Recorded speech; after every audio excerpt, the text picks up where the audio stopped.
Good evening, ladies and gentlemen, to another Midnight Mirage Classic. So in this video, it is designed to help a man out there, or men, understand the game of power. All right. So we're going to talk about the game of power, the phenomenon of power, the energy of power, the influence of power. So the subject and the topic of this tape is power. So we're going to talk about what is power, how do we obtain power. Just before we move forward, in a real general broad sense, power takes a lot of different forms. So there is no definite definition to it. We're just going to, zoom in and concentrate on some particular traits and attributes so we can get to our conclusion, and you can appropriate this power into your own psychology. So the way you're going to use the information and knowledge and wisdom in this video is you're going to incorporate it into your psychology and your behavior, meaning that you're going to start taking on these thoughts if they work for you, and you're going to let that evolve your behavior. Okay. So this is something that you can use in your everyday life to achieve the things that you need to achieve, because you have that question: why are you here? What are we here for? I'm under the understanding that every human being has a particular objective and task and reason they are here, and no one can achieve that task but said individual. And you must go through the life journey of figuring out who you are, figuring out what natural skill, talent, or gift you have to give to the world that was bestowed upon you by the Almighty Creator. And this is what you have to contribute to the entire creation itself. So you have to go through that process of figuring that out. And, for you young men out there, you young brothers listening, this is an everyday process, and it's a long, arduous journey and task. So this is not no overnight thing. This isn't something that, you think you're going to read a couple of books or watch a couple of videos or go out and start talking and socialize with people a certain way, and now all of a sudden you're the most powerful man in the world. This doesn't work that way. It's no different than, let's say, growing locks. You know how people grow dreadlocks, or let's say when a man grows a beard. It's something that you're doing every day, and it's slowly increasing. Or like a man who's building muscle at the gym. Slowly you're working out every day. You're being disciplined. You're being consistent. And slowly as time goes on, you gradually see your body bulk up and your muscle changes to where even other people notice it. Now you go into the barbershop to get a haircut. You get your line up, and now your barber saying, dang, bro, you got a full beard now. Or now you're getting your hair done, and let's say the woman who's doing your hair, she say, dang, man, your dreadlocks got long. So this is an everyday process. It's not something you want to rush, because what you're going to also learn by the end of this tape is that in order to be the man of power, patience is very, very key. And you'll see why I say that later on. So this video is designed to help someone out there get power. And for the women out there, a lot of you all have this subconscious and conscious attraction to power in all the different forms it comes from. And this will be to help you understand a little bit more about what it is, I guess. So whether you are a man or a woman, you will be able to use the information in this. All right. So before we move forward, I also want to say this. Remember that human beings, men and women, we are social creatures, meaning that we live in societies, we live in groups, and we do well when we are around other human beings. So you know how you have certain, living organisms, and they may have a solitary life. But then you have, let's say, wolves, for example, in the wildlife. In the animal kingdom, wolves stay in packs. And even when elder wolves get old and they can't hunt anymore, and they may become a burden, well, what happened is the rest of the pack will still stick with them. So they don't just abandon their elder wolves that can't, hunt. They still make sure they eat. They still take care of them. So the human being operates the same way, as far as being social and how, we're supposed to build each other up. But also there is this natural animal instinct inside of all of us when it comes to the ranking and the hierarchy amongst human beings. So whether you want to agree to it or not, there's always some form of a hierarchy in any kind of social environment you are. You could be in and when I say hierarchy, it could be either in intelligence, or any other forms that power comes in. So once again, so power may be, let's say, in the gym. Yeah, it may be a man in the gym, and he can, let's say, bench press the most in the gym. So he may be the strongest man in the gym physically, but he may go in a grocery store, and let's say he's in the, the beverages aisle. It may be a man over there that's shorter than him and smaller than him, but intellectually, his mind is much quicker and stronger, and he can retain information better. So while they're on that aisle in the grocery store, that man in the bench press is now inferior to that other man that has that intellectual power, we'll say. And that's what's going to make him superior in that situation, because he can outwit that strong man. If they were to get into some type of a, contest in that aisle, the strong man may be thinking, I'm going to go and, grab this guy and throw him. But that man with wit may be thinking, okay, as soon as he comes and steps, 3, 4 steps, I'm going to grab that wine bottle that he doesn't see and then crack him in the head real quick. So that is an example of that intellectual power being a giant in that situation. Almost like if you've ever seen X-Men Apocalypse, that scene where Professor Xavier and Apocalypse were fighting, but they were fighting in the mental sphere. And it showed how when they were combating each other mentally, how Apocalypse mentally outgrew, and he graduated to a higher level, to where Professor X was dwarfed in the mental sphere when it came to him. He was powerful. He was mentally more superior to him in that moment. So this is an example of that. So understand, that's what I'm saying, how power comes in different forms. Don't just think about the person that has the most money, or the man that has the most strength, or the woman that has the most beauty. Like, those are just a few forms of power. But there can be another nuanced power that someone else has that will make them more superior in that particular moment in space and time. So what I want to do is, as you can see on the screen right here, we have 3 Aboriginal American young boys from the South. So we also want to dedicate this tape to all the Aboriginal young male and female children that were throughout the Southeast. And through these various Christian holy crusades from these foreign Europeans coming onto the land, terrorizing the people, and also from the Ku Klux Klan, who was a secret society created by Albert Pike. And also there was a Rothschild associate by the name of Judah P. Benjamin, and he was an agent to help create the Scottish Rite Freemasonry group known as the Ku Klux Klan in the southern estates of North America. And what the Ku Klux Klan was used to do via the Democratic Party, by the way, was to run all the landowners, all the indigenous Aboriginal people, the different tribesmen and tribeswomen who were from the Southeast, all the various tribes that we know as the so-called Creek, the so-called Seminole, the so-called Choctaw, the so-called Yamasee, all these tribes, the original people, the Ku Klux Klan was used to run them off of the land. Let me say that one more time. The Democratic Party, via the Ku Klux Klan and the Night Riders, they were used to run the indigenous people off the land and to assist in these different exodus of Aboriginal people out of the South. So it was going on in the early 1800s with Andrew Jackson. It was going on in the late 1800s with the Ku Klux Klan, in the early 1900s with the Great Migration, when a lot of the Aboriginal people started going to the Midwest, the Northeast, out west to California, etc.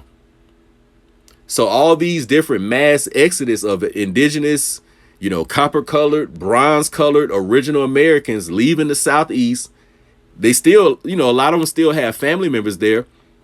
But some of them actually were ran off the land, and the land was actually appropriated by these Caucasian foreigners who were being freed from servitude. And through different corporate LLCs that were created by certain Freemasons, this is how a lot of the land was taken. So now you may have some Caucasian man, and, he may have a logging company, but really that's some land he stole from some indigenous people. How do I know that's true, and why am I using that example? Because that happened to my family from the South here in Georgia. All right. So on my maternal side, some of those indigenous people were ran off the land and land was stolen. And there were logging companies and electric companies, different corporations and LLCs done through the state of Georgia, the corporation that they made, and the land was taken. So a lot of these corporations that are also on the land, these people that own them corporations and that filed the LLC with the Secretary of State to create these corporations in the late 1800s, in the early 1900s, the installment resources that we're using to create these new companies in this industrial age was coming from the land and the resources they were stealing, using the Ku Klux Klan to run the people off of the land. And a lot of these Aboriginal children that you see on the screen, these three right here, a lot of them were, through the terrorism, were thrown in the rivers, in the lakes and the ponds throughout the South and left for dead so the alligators would eat them. So we don't want to look at the alligator as an enemy because, of course, he's a natural creature.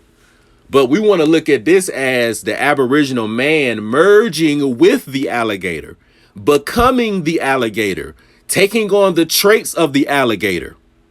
So I'm talking about something that's totally different. I'm talking about the psychology now and the behavior of the alligator. The Georgia gator, the Florida gator, the Alabama gator, the Carolina gator, the Louisiana gator. Yeah, because they in all the southern states. This happened throughout the Southeast. The babies were thrown in the waters to them. So now, by the end of this tape, you should have the mentality, the psychology of the gator, so you can now get power when you're in the corporate world, when you're in the business world, or any other environment that you find yourself in. You're the dominant man in position. You're the superior one. And you're doing it with grace, and you're doing it smooth. So what we're going to do is, in my own book, America, a Moorish Paradise of the Plumed Serpent, we're going to read on page 158 and 159, a small brief history about power in the Old South. When the Aboriginal people had power in the Old South in the early 1800s, but it started to be eroded throughout the 1800s. So that way, by the late 1800s and the early 1900s, this is when the power really started to, be eliminated, I'll say. And a lot of the shit that you see us in today, that's when that started to happen, like in the 50s, 60s, 70s. So in other words, we haven't been down bad as long as you all may think. All right. We haven't been down bad as long as you all may think. We actually started to lose power and influence, because that's another thing in this tape. You're going to hear me use the word power and influence together, because the definition of power, all it really means is primary influence, the primary influencer. That's all power means. Whoever is in the most powerful position, more than likely is the they're the primary influencer. They're the one that's dictating what's going on. They're the one controlling how things are operated.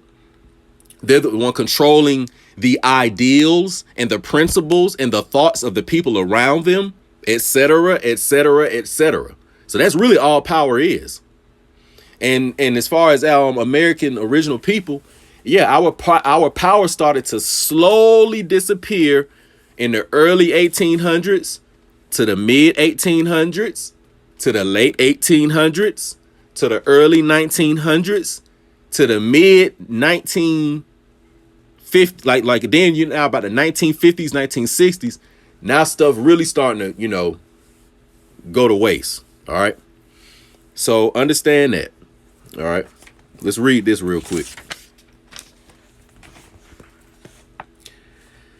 The revised Fugitive Slave Law of 1850 prevented legal representation and a formal trial by jury, and gave administrators the right to recruit slave catching parties in local neighborhoods. Stupendous fines were given to people who, quote, knowingly and willingly obstruct, hinder, or prevent, end quote, the retrieving of runaway assets.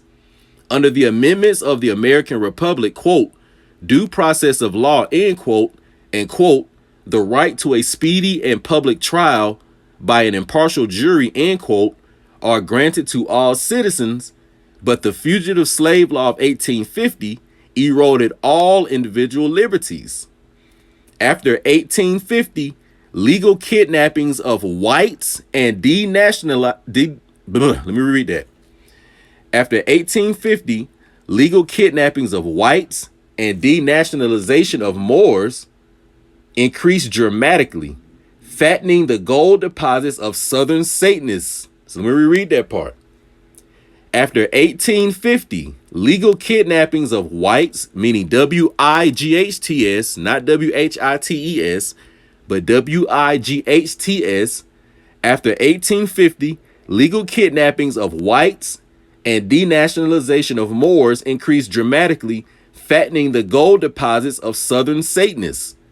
In 1857, the Supreme Court ruled on, quote, Dred Scott versus Sanford, end quote, proclamating, quote, it is the opinion of the court that the act of Congress which prohibited a citizen from holding and owning property of this kind, meaning slaves, in the territory of the United States is not warranted by the Constitution and is therefore void, and that neither Dred Scott himself nor any of his family were made free by being carried into this territory, even if they had been carried there by the owner with the intention of becoming a permanent resident, end quote. The corporate oligarchs behind the United States would never respect the wishes of a Negro, which Dred Scott found out the hard way. So to go up briefly over this real quick, basically what we're going into is what we know of as so-called slavery, a lot of it, and once again, I got to salute the boy Dane Calloway. Once again, I salute everybody out there that's putting in work with this shit, you know, whether it's Dane Calloway, salute the boy A1, the boy Aboriginal Power, Asir, Aline Bay, anybody out there putting in the work, even if you somebody that I don't know who you are, you know what I'm saying? Salute to everybody. But a lot of the so-called slavery were people being forced into bullshit labor positions. That's really all it was. Fucked up labor contracts. Involuntary servitude. So in other words, it was all about labor. Like, think about it. Think about just going to your job, for example, and working on the clock, but just not getting paid for it. That's really all it was. So instead of us looking at it like, you know, this system of attacking a particular ethnic nationality, that wasn't the case, because originally here in the Americas and in Europa, the so-called slave or Slav or Slavic were the descendants of the wild man and wild woman, or the Neanderthals of Europa in Asia Minor. So the so-called Caucasian, they were the original Slavics, and they were put into perpetual servitude on the feudal system of, you know, the ancient Moroccans of the northwest so-called Africa, the people of the Levant, the Levantine, and then you had the Iberians of Europa. So they were in perpetual servitude. And also, I don't condone so-called slavery for a so-called black person or a so-called white person. It's not right regardless. But nevertheless, we just got to go into what the real history is. Because here in, you know, the United States of America, so-called black Americans think that, you know, like everybody was a slave, and, you know, the Africa slave trade story. So that's not necessarily true. So you had, you know, the original Slavics, who were the Caucasians in the early 1800s up into the mid 1800s. They still were in perpetual servitude. But during this time period, you had melanated people who were descendants of the Europans from the 13 colonies, and they were descendants from the original Americans. You had melanated people here that had their own land, they had their own plantations, they had their own LLCs and corporations, all kind of businesses from all kind of industries. They were doing importing and exporting. That was going on in the early 1800s to the late 1800s. This is how we was getting money in the South. So all these plantations, the cotton plantations, you know, the different fruit, the different farms in Mississippi, etc. This is what our folks was owning and running. All right. So understand, originally that was, you know, the economic empire in the South originally. Now, did you have little pockets of Caucasian Freemasons who more than likely had an ancestor that was a freed and accepted Mason through the Ku Klux Klan or one of these other Scottish Rite Freemasonic groups in the South? They were the ones that were getting access to resources, because remember, After the Ku Klux Klan would run the people off the land, they would take the allodial land titles. They would take all the different assets that now were left on the land. And guess who were under these sheets of the Ku Klux Klan? The different people in the Democratic Party, you know, the Caucasian man down the street that owned an automobile company or a gas station, the Caucasian man around the corner that owned a little grocery store, like the different Caucasian men that were in business in those different little towns throughout the South. They were creating these Freemasonic Ku Klux Klan, Knights of the Golden Circle, all these different groups. They were creating these little groups amongst themselves, and they were consolidating amongst themselves to do business. And they were using the Night Riders or the terrorism through the Ku Klux Klan to basically take the resources. And then they would money launder it or wash the money through their public day side as a grocery store clerk or owner or as a police chief or whatever job they was doing in the South.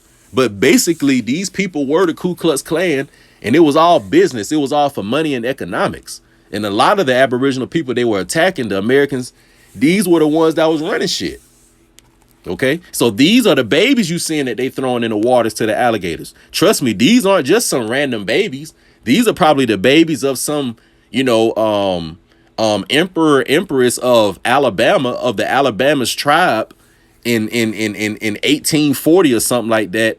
And maybe they own all the businesses, let's say for like 2 blocks. But now you got the Night Riders coming in and, you know, they poor and they trying to figure out a way that they can get them some money and come up a little bit. So now they conspire against them and they go one night. Basically, they kick in there. They take the man out. They beat him. They whip him. They rape the woman. You know, they take the babies and they throw them in the water. This is the shit they was doing. This is the history that y'all need to know about. OK, this the shit that they trying to hide with this new Tower of Babel, globalist society, Luciferian, we are all one religion. What's the shit they got now? The Fed now going to the digital currency. Like we all coming to the Tower of Babel. So it means we got to get rid of this history of what really happened in the United States of America, how it was really founded, you know, how the power was taken from the indigenous people in the South. We got to hide that, y'all. We got to hide it. So, yeah, let's continue. Southern oligarchs sought to enslave every breathing body possible. Poor white males are hired to form police forces, privately sponsored squadrons who work on behalf of plantation oligarchs and kidnap people for slavery. During the 1800s in the South, most white males were beggary, desperately needing employment in the cheap labor market. Let me reread that. During the early 1800s, during the 1800s, during the mid 1800s, during the late 1800s, during the 1800s in the South, most white males were in beggary, desperately needing employment in the cheap labor market. Since plantations squeezed slaves for low wages, thousands of whites were left out jobless. They grumbled the word nigger under their voices when Moorish plantation owners rode past them on horse and carriage. Let me reread that. Somebody didn't hear that. They grumbled the word nigger under their voices when Moorish plantation owners rode past them on horse and carriage. That's what was going on in the early 1800s. That's why they wanted to kill you. Just like when Blackbeard was young. I remember when Blackbeard was young. Me, my little brother, my mom and dad. When he took us all to see Rosewood. Yeah. Blackbeard, remember that? And what was that, the mid 90s? Yeah, Blackbeard was young as fuck, but he remembered that. Yeah. I remember when the white boy was jealous, mad that the Aboriginal people had pianos, businesses, nice big homes, things that they didn't even have. And what did they do on there? The Night Riders came at night and destroyed the whole city. Let's continue. So I'm going to reread it. It says, they, meaning the poor whites that were in the South, the white males, what they call poor white trash. That's where that comes from. So-called rednecks. That's who these people are the descendants of. They've always been the people working through the feudal system. They grumbled the word nigger under their voices when Moorish plantation owners, or if you don't like the word Moorish, American plantation owners rolled past them on horse and carriage.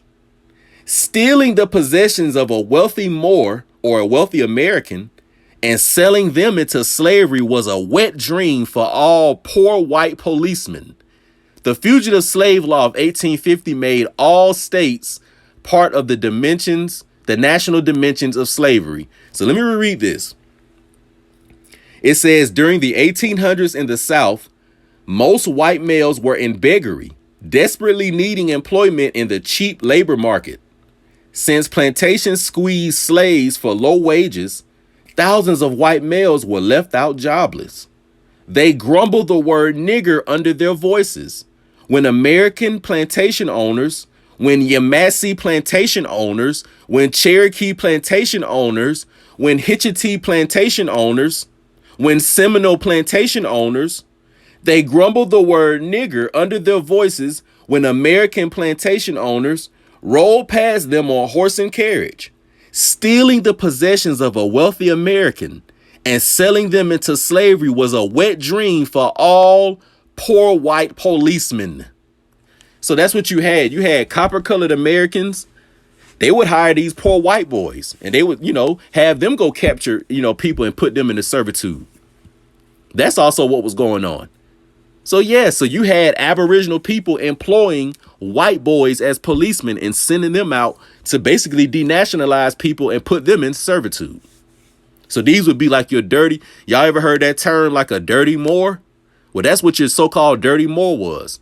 He would have been that Aboriginal person that was from the South, or that European Moorish man that was, now from the 13 colonies living in the South.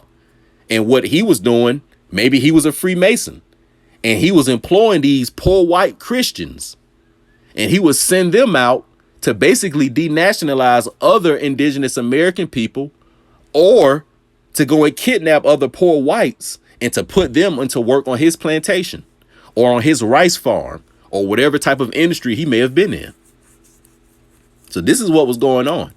And also, too, there was a very, very, very small Ashkenazim, Caucasian, Jewish element in the South. Let me repeat that. There was a small percentage. And also, these people were involved in the perpetual servitude of Aboriginal people.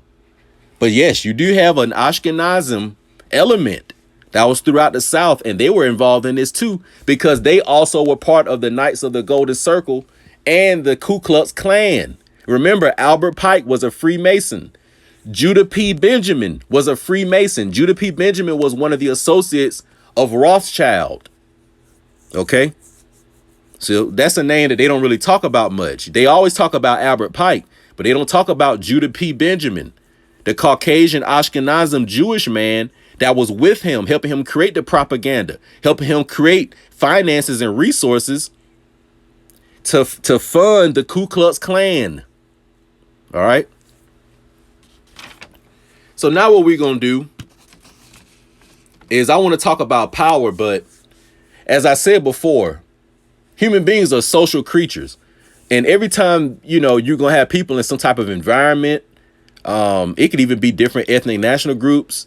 It could be people of the same ethnic national group. Anytime you have people in different, groups, the games of power begin. So I'm gonna give you an example of the King's Court.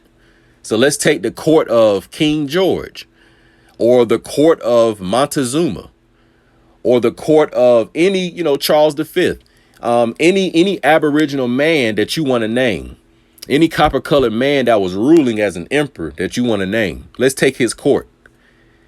In his court, you have the court jester. You have the different dukes and earls. You have the princess. You have his own children. You have the king's guard. You have the king's military, etc., etc. You have all these different people in all these different positions. And when you're the one sitting on the Iron Throne, like the Game of Thrones, when you're the one sitting on the Iron Throne and you're holding the scepter, everybody wants something from you. So you got to have that ability to realize and discern a person's true motives and intentions. You have to be a master of reading behavior. You have to be a master of communication. and understanding why people are doing what they are doing, why the type of advice they give you, what may be the intent with that. So in other words, you have all these power games going on. Another place could be the corporate environment. Let's say you may have a woman in the corporate environment and she's trying to advance in the company. And let's say she's at an entry level position, but now she's trying to become let's say a manager. So what she'll do is start to play these power games. The other person in the company, let's say it's a man in the company and he's pretty talented. And it looks like management wants to pull him up. So what she'll begin to do is figure out a way to sabotage that guy. Maybe she may come at him and make it seem like she has a sexual interest with him just to distract him from getting the position. Or maybe she may go and, report something to HR that isn't true and say that he falsified a document or something like that and get him fired. But nevertheless, you have these types of things that happen. So what I want you to understand is that anytime you're in a group setting, whatever power or resource or natural primary influence that's available, everybody's going to be grasping for it. So just keep that in mind and understand, even if you don't want to play into that game, others will. So if you don't get the Iron Throne, somebody else will. And trust me, the person that gets the Iron Throne, they are the one that has primary influence and you'll be subject to their influence. So they may not have ideals and principles that you agree with, but because they're on the throne, now you're subject to their influence. So let's take so-called, Black Americans. Right now, we're subject to a lot of things we don't want to be subject to. Think about the different Jim Crow laws we had to deal with. You know what I'm saying? Think about certain group economics. I'll give you all one. Being that Blackbeard is an accountant, I look into the financial world and do a lot of research. And I was looking at some documentation with the IRS, and I found out that so-called Black Americans are the most audited. This was a report put out, and I also saw it on CNBC. So I saw this twice. I saw it on an article, and then I actually saw it on live national TV on CNBC. But basically, so-called Black Americans are the most audited when it comes to the businesses, the Schedule Cs, if those are being reported and used, as far as even if it's just a regular W-2. But when it comes to the dependents being claimed and a couple of other things that I saw that, through their artificial intelligence, they see are consistent among so-called Black Americans.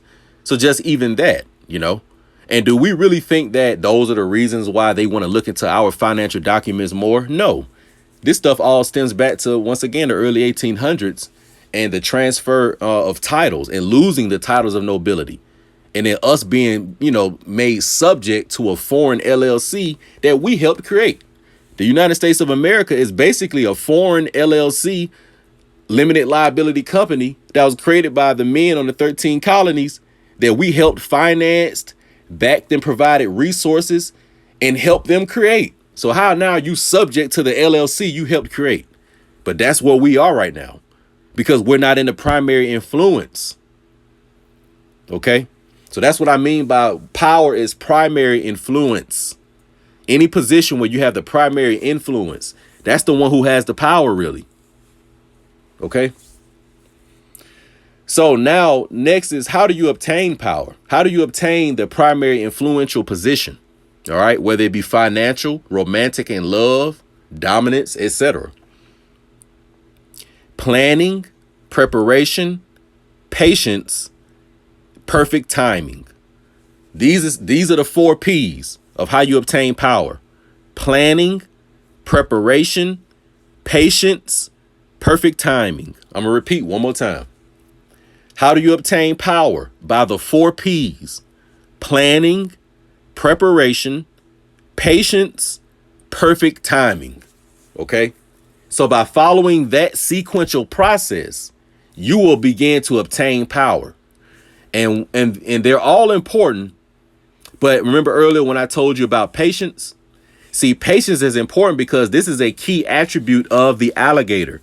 Remember how I told you that we're going to appropriate and adopt the alligator mentality into our genetics.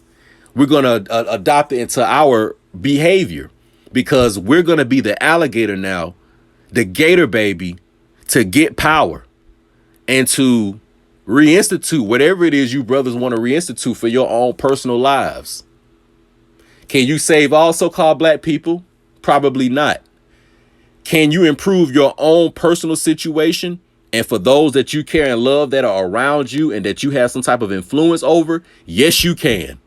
So what I'm talking about is you obtaining the power for yourself and those people, and you being the alligator for that realm and that space and time that you are in right now. All right. So my example, the American alligator. So I want you to think about an alligator right now, how he obtains power. In his situation, power is food. In the human being situation, it could be influence, resources, finance, reproductive opportunities, etc., etc. So the same way that alligator needs food, whether that be in the form of a deer, an antelope, or anything else, just like that alligator needs food, the man needs to reproduce, and he needs resources, and he needs influence. So that's where you and the alligator are alike. That's where the ambition of the alligator and the ambition of the man meet. The same way he's hungry to rip the deer into shreds is the same way you're ambitious and hungry to achieve and reach your goal and do whatever it is you're on this earth to do. There should be a certain hunger you feel to figure out what is my objective, what is it that I need to be doing? And it should be inspiring you to go every day through this journey. That's where you and the alligator are alike. So the American alligator, he spots his prey. Think about the alligator. He's in the river, but on the other side of the river, he sees a deer. The deer doesn't know that the alligator sees him from the other side. The deer comes to the edge of the water, puts his head down and begins to take a drink, embracing and enjoying the cool summer day, feeling the exhilarating sensation of the cool breeze of the wind, comfortable, not paying the alligator any attention, not consciously aware that the alligator is on the other side of the pool or the other side of the river. So the alligator spots his prey, aka he sees his idea. He sees where his objective needs to go. He sees where his ambition is leading him. So then the alligator gets in proper position quietly, drawing no attention from the prey. So that would be you preparing for your mission or your objective quietly, not loud, not all on Front Street, not all on social media, not a bunch of bragging and telling everybody what you're about to do. It is you, the alligator, on the other side of the river, quietly getting in the water, quietly going to the depths of the water, slowly approaching the deer from the other side, not making too many ripples in the water, not splashing around, not making any sound, not hissing or making any noise, slowly approaching the water, the deer from the other side on the bottom of the river. So then the alligator lies under the water, patiently stalking its prey. That's where the patience comes. This is where the part's going to get hard, because now the alligator has to deal with the grumbling stomach acids caused by extreme hunger. Remember, the alligator, he's hungry. He hasn't eaten in a few days. His stomach acids are boiling, driving him to get something to eat. His hunger, his animal instincts are driving his ferocious nature to swallow food. So now he has a certain dilemma. He has a problem. His problem is A, I need to get in the perfect position and be patient so I have the right moment to lunge out the water and attack. But B, my stomach acids are causing me to want to be impatient. They're causing me to want to lunge out the water too early. They're causing me to be fidgety, to cause ripples and bubbles in the water to where the deer becomes aware and runs away. So that would be almost like when you attack when it's too early, when you make a move because you were impatient. Maybe you didn't have all the information that you needed. Maybe you were supposed to wait and let some things organically play out and let them come to you. Let them realize the power you have, and now you magnetize and you attract the things you need. You attract the women that you want. You attract the business you want. You attract the financial opportunities you want. You attract the new vehicle you want. You attract the new living situation you want, instead of being thirsty and desperate and putting that energy out into the atmosphere. Because your objective, aka the deer, when it senses the desperate energy, the impatience, it runs away. When a beautiful woman knows you want her too much, she runs away. When the Caucasian people who are secretly the Ku Klux Klan see you kissing their ass and laughing at all their jokes in public, they hate you more. So being impatient causes you to lose, causes you to be powerless. An example, once again, so he's dealing with these grumbling stomach acids. So this would be an example of you dealing with the struggles that come with being patient and disciplined, continuing to go to the gym every day, but you don't feel like it because it's painful. So your financial situation, maybe you're working on getting your money right, but maybe your money may be a little funny right now. Maybe it's a little low. So it's that feeling of, man, I need to hurry up and get some money. I need to hurry up and do something. I'm taking the first job opportunity that come, but I really don't want it, but I'm just so thirsty.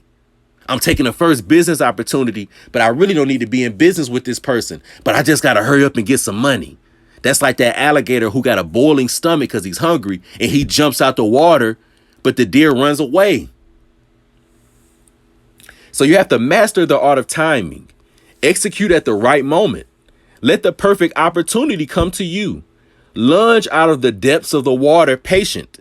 Clamp your jaws of ambition on the opportunity and the prey. All right. So the alligator attacks the deer, dragging it into the water, performing death twists and turns, ripping off chunks of flesh, satisfying his empty stomach. So this is what planning, preparation, and patience and perfect timing leads to. It leads to a satisfying stomach. It leads to a full bank account. It leads to a Roth IRA. It leads to long-term health insurance that you can get loans off of in the future. It leads to the new creation of your LLC. It leads to your new employment before you create your own empire. It leads to you meeting the woman you need to meet so you can reproduce and keep your legacy going. That's what planning, preparation, patience, and perfect timing leads to. You young men out there, you better be listening. Another thing I need to talk about real quick. The alligator is somewhat amoral. It's not about morals, principles, religion, or right and wrong. It's about power. In the vicious game of power, you're either the alligator or the deer. And these are the only two positions to be in. There is no gray area. There is no reasoning. Only plotting, planning, preparation, stalking, attacking, and chewing. That's it. So remember, if you caught up into certain religious dogma, whether that be the Bible or the Quran, or some type of American Aboriginal righteous path you feel like you on, you're not going to be able to play the power game at its ultimate level when you're called to the forefront. Because trust me, this is why people that have money are associated with being so-called negative. And let's read a little bit about that. Being powerful will alienate certain people from you. People will begin to see you as cold and ruthless. Your parents, your wife or girlfriend, your children, your friends, your families, your neighbors. Some will see you as a man with no morals. So you ask yourself, can you accept that there are only two realities to choose from? The alligator or the deer?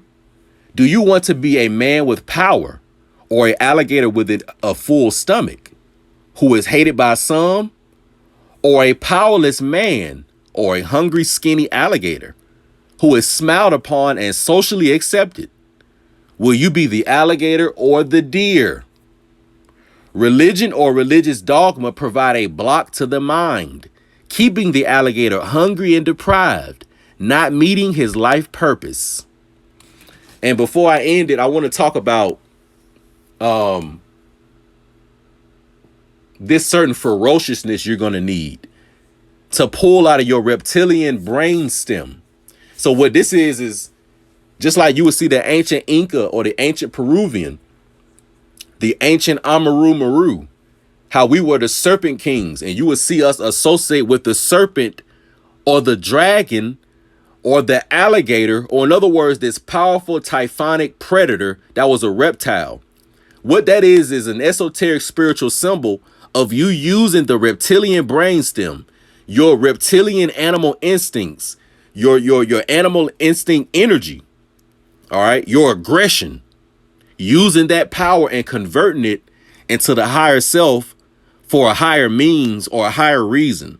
So in other words, it's using your wild, ferocious alligator to achieve what you see as a righteous deed that will help those around you and make the world and the earth the better place that you can influence in your space and time in whatever environment you are in. Okay. So an example of this would be this. I can only use myself as an example for this, but like me personally, I keep my spiritual relationship with my inner self, my soul self, and with the Almighty Creator, I keep it private. When I'm in the worldly affairs of man, I understand that is a cruel and cutthroat jungle. So I'm not out there being no priest and no monk. You know, I'm not out there being amoral and just doing a bunch of satanic stuff. But I'm very, very shrewd and particular, and like an alligator that has his mouth open. If you choose to put your hand in the alligator's mouth, when he bites it and does a death spin and rips it off and then proceeds to continue to eat you, you put yourself in that position. So that means that when you're in an environment, if somebody's trying to use Machiavellian tactics against you, if somebody's trying to put you in an inferior position, if somebody's trying to make you into a nigger and make you as if you some lowly being, whether they a so-called black person or a so-called white person, if they choose to put their head in the alligator's mouth, then you bite it off. So that means that when these opportunities in life come and, you know, you're not being a hunter or a predator and you're going out bothering people and you're trying to exert your will and dominate people, it's almost like being a martial artist or being a law enforcement with a firearm. The martial artists or the law enforcement, they use the firearm to protect and serve and to defend themselves. The black belt martial artist, he don't just go around beating people up. He uses it to defend himself. And usually the most lethal, deadly people you're going to meet in life, they're not that primary aggressor going out trying to hurt people. They're the ones that have that reptilian, alligator, cobra, dragon instinct. And they know when to attack and when to strike. And when they do, it's a deadly blow. So this power game is to, you know, achieve what you need in life. You know, for those you care about, those you love that are around you that are powerless, that may not know what to do to change things. And you need to use this power too to give back to the earth and creation, which you're supposed to be giving back. All of us owe the Almighty Creator something. And, you know, and I'll end it with this. My mother told me that, you know, God gives you gifts, but what you become is your gift to God. And that's how we going to end that. So that's what you're using this power for. All right. So hopefully this is of use, and just marinate on this. Stay tuned. We out.